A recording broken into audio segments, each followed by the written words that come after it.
Hi guys, welcome back to Jeevana 360 YouTube channel. ಎಲ್ಲರೂ ಚೆನ್ನಾಗಿದ್ದಾರೆ ಎಂದು ಭಾವಿಸುತ್ತೇನೆ. ಇಂದು ನಾನು ಹಸಿರು ಬೇಳೆ ಸಾವಿಗೆ ಹಾಕಿ ಪಾಯಸ ಮಾಡೋದು ಹೇಗೆ ಅಂತ ತೋರಿಸ್ಕೊಡ್ತಾ ಇದ್ದೀನಿ. ಹಂಗೆ ಬಿಸಿಲುಗಾಲ ಬೇರೆ ಹತ್ರ ಬರ್ತಿದೆಯಲ್ಲ, ದೇಹಕ್ಕೆ ತಂಪು ಕೂಡ. ಹಸಿರು ಬೇಳೆ ಹಾಕಿ ಪಾಯಸ ಮಾಡಿದ್ರೆ ಆರೋಗ್ಯಕರವಾಗಿರ್ತೀವಿ. ಬನ್ನಿ ಹೇಗೆ ಮಾಡೋಣ ಎಂದು ನೋಡೋಣ. ಹಸಿರು ಬೇಳೆ ಪಾಯಸ ಹೇಗೆ ಮಾಡೋಣ ನೋಡೋಣ ಬನ್ನಿ.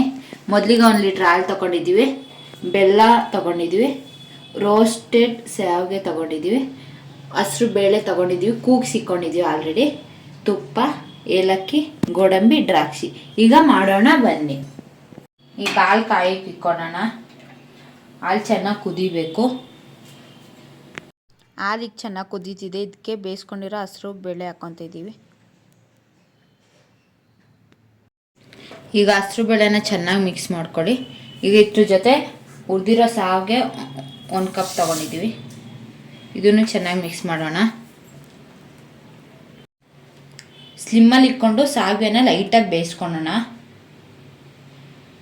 ಸಾವಿಗೆ ಇವಾಗ ಬೆಂದಿದೆ. ಇದಕ್ಕೆ ಬೆಲ್ಲ ಹಾಕ್ಕೊತಿದ್ದೀವಿ. ಬೆಲ್ಲನ ಚೆನ್ನಾಗಿ ಮಿಕ್ಸ್ ಮಾಡೋಣ. ಈಗ ಇದಕ್ಕೆ ಏಲಕ್ಕಿ ಕುಟ್ಟಿ ಪೌಡ್ರ್ ಹಾಕ್ಕೊತಿದ್ದೀವಿ. ಇದನ್ನ ಚೆನ್ನಾಗಿ ಮಿಕ್ಸ್ ಮಾಡ್ಕೊಳ್ಳೋಣ. ಇನ್ನೊಂದು ಕಡೆ ತುಪ್ಪದಲ್ಲಿ ಗೋಡಂಬಿ, ದ್ರಾಕ್ಷಿ ಹುರ್ಕೊಳ್ಳೋಣ. ತುಪ್ಪ ಕಾಯಕ್ಕೆ ಇಕ್ಕಿದ್ದೀವಿ. ತುಪ್ಪ ಸ್ವಲ್ಪ ಕಾಯಬೇಕು. ಈಗ ಇದಕ್ಕೆ ಗೋಡಂಬಿ ಹಾಕ್ಕೊತಿದ್ದೀವಿ. ಗೋಡಂಬಿ ಸ್ವಲ್ಪ ರೋಸ್ಟ್ ಆಗಿದೆ. ಈಗ ಇದಕ್ಕೆ ದ್ರಾಕ್ಷಿ ಹಾಕೊಳ್ಳೋಣ.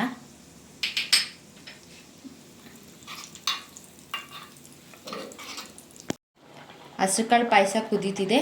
ಇವಾಗ ಸ್ವೀಟ್ ನೋಡ್ಕೊಳ್ಳಿ. ಸ್ವೀಟ್ ಕಡಿಮೆ ಅನಿಸಿದ್ರೆ ಸ್ವಲ್ಪ ಬೆಲ್ಲ ಹಾಕ್ಕೋಬೋದು. ನಾವು ಮೀಡಿಯಮಾಗಿ ಸ್ವೀಟ್ ತಿನ್ನೋದು, ಅದಕ್ಕೆ ಸ್ವಲ್ಪ ಹಾಕ್ಕೊಂಡಿದ್ದೀವಿ. ರೆಡಿಯಾಗಿದೆ. ಇದಕ್ಕೆ ಗೋಡಂಬಿ, ದ್ರಾಕ್ಷಿ ತುಪ್ಪದಲ್ಲಿ ಹುರ್ಕೊಂಡಿರೋದನ್ನ ಹಾಕೋಣ. ಈಗ ಇದನ್ನ ಚೆನ್ನಾಗಿ ಮಿಕ್ಸ್ ಮಾಡೋಣ. ಹಸಿರುಕಾಳು ಪಾಯಸ ರೆಡಿಯಾಗಿದೆ. ಹಸಿರು ಬೇಳೆ ಸಾವಿಗೆ ಪಾಯಸ ಎಷ್ಟು ಈಸಿಯಾಗಿ ಮತ್ತು ಕ್ವಿಕ್ಕಾಗಿ ಎಷ್ಟು ಚೆನ್ನಾಗಿ ಮಾಡ್ಕೊಂಡು ಅಂತ ನೋಡಿದ್ರಲ್ಲ. ಈ ಥರ ಮಾಡಿ ನಿಮ್ಮ ಮನೇಲಿರೋ ಮಕ್ಕಳು ಕೊಡಿ, ತುಂಬ ಇಷ್ಟಪಟ್ಟು ತಿಂತಾರೆ. ಈ ವಿಡಿಯೋ ನಿಮ್ಗೆ ಇಷ್ಟವಾಗಿದ್ದಲ್ಲಿ ಲೈಕ್ ಮಾಡಿ, ಕಮೆಂಟ್ ಮಾಡಿ, ಶೇರ್ ಮಾಡಿ. ಇನ್ನೂ ಹೆಚ್ಚಿನ ವಿಡಿಯೋಗೆ ಸಬ್ಸ್ಕ್ರೈಬ್ ಮಾಡಿ. ಧನ್ಯವಾದಗಳು.